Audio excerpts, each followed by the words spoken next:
கர்த்தர் சொன்ன வார்த்தையை நான் உங்களுக்கு சொல்ல போகிறேன். இந்த ஜனவரி மாதம் 12ஆம் தேதி மத்தேயு சுவிசேஷம் 4ஆம் அதிகாரத்தில் 1வது வசனத்தின் முதல் 4வது வசனம் வரை. அப்போது இயேசு பிசாசினால் சோதிக்கப்படுவதற்கு ஆவியானவராலே வனாந்தரத்திற்கு கொண்டு போகப்பட்டார். அவர் இரவும் பகலும் 40 நாள் உபவாசம் இருந்த பிறகு அவருக்கு பசி உண்டாயிற்று.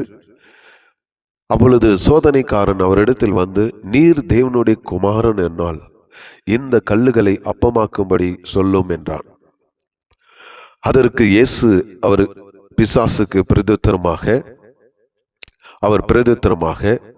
மனுஷன் அப்பத்தினால் மாத்திரமல்ல, தேவனுடைய வாயிலிருந்து புறப்படுகிற ஒவ்வொரு வார்த்தையினாலும் பிழைப்பான் என்று எழுதியிருக்கிறது. தேவனுடைய வாயிலிருந்து புறப்படுகிற ஒவ்வொரு வார்த்தையினாலும் மனிதன் பிழைப்பான் என்று எழுதியிருக்கிறது. அப்ப இந்த எழுதியிருக்கிறதே என்ற வார்த்தை எங்கே இருக்கிறது என்றால், உபாகம் 8ஆம் அதிகாரத்தில் 3வது வசனத்தில் எழுதப்பட்டு இருக்கிறது. பழைய ஏற்பாட்டில் இருந்ததே அப்படியே அவர் கொண்டு வந்து புதிய ஏற்பாட்டில் காட்டுகிறார். கர்த்தரை பரீட்சை பாராதிருப்பாய் என்று சொல்லியிருக்கிறது. உன் தேவனாகிய கர்த்தருக்கு ஒருவருக்கே ஆராதனை செய்வாய் என்று சொல்லியிருக்கிறது என்றுதான் இயேசு பிசாசுக்கு மறுவுத்தரவு கொடுத்தார். நாமும் இந்த உலகத்தில் வாழ வேண்டும் என்றால் தேவனுடைய வார்த்தையினால் தான் நாம் வாழ முடியும். அபிஷேகம் இருந்தால் போதாது, தேவனுடைய வார்த்தை இருக்க வேண்டும்.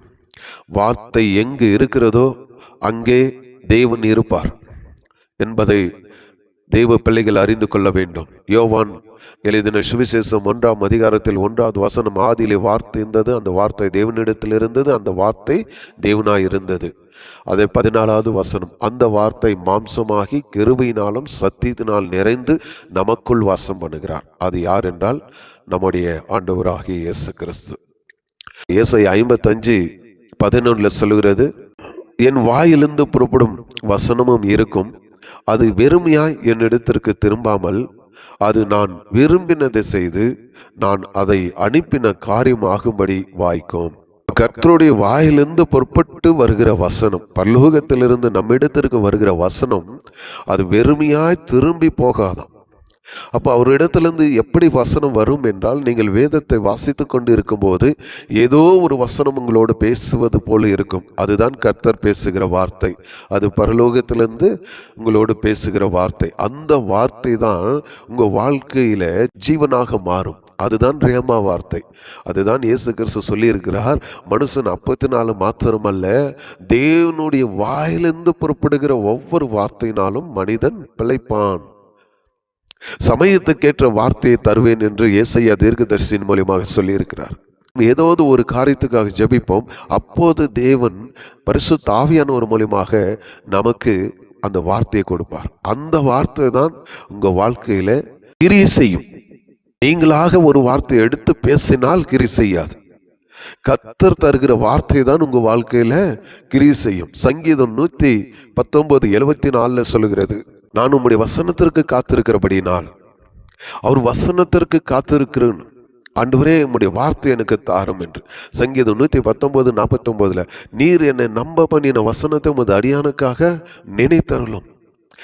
நம்ப பண்ணின வசனம் என்றால் கர்த்தர் கொடுத்த வார்த்தை. அந்த வார்த்தையை நாம் நம்ப வேண்டும். அந்த வார்த்தையை தான் நினைத்தருளும் என்று இங்க சங்கீதக்காரன் ஜெபிக்கிறார். அதே சங்கீதம் 119:25, என் ஆத்துமா மண்ணோடு ஒட்டி கொண்டு இருக்கிறது, உம்முடைய வசனத்தின்படி என்னை உயிர்ப்பியும். 119:107 அது வசனம் சொல்கிறது, நான் மிகவும் உபத்திரப்படுகிறேன், கர்த்தாவே உம்முடைய வசனத்தின்படி என்னை உயிர்ப்பியும். ஹல்லேலூயா. அதே சங்கீதம் 107:20 சொல்கிறது, அவர் தமது வசனத்தை அனுப்பி அவர்களை குணமாக்கி அவர்களை அழிவுக்கு தப்புவிக்கிறார். அவர் வசனத்தை அனுப்ப வேண்டும். எந்த வசனம்? என் தழும்புகளினாலே சுகமானீர்கள் என்ற வார்த்தை உங்களுக்கு கொடுக்கும் பொழுதுதான் அந்த வியாதி உங்களை விட்டு நீங்கும். நீங்களாக அந்த வார்த்தை எடுத்துக்கொண்டால் அந்த வார்த்தை கிரியை செய்யாது, அதற்குள்ள ஜீவன் புறப்படாது. தேவன் கொடுக்கணும். தேவன் கொடுக்கும் பொழுதுதான் அந்த வார்த்தை உங்க வாழ்க்கையில ரேமாவாக மாறும், அது ஜீவனாக மாறும், மாம்சமாக மாறும். ஹல்லேலூயா.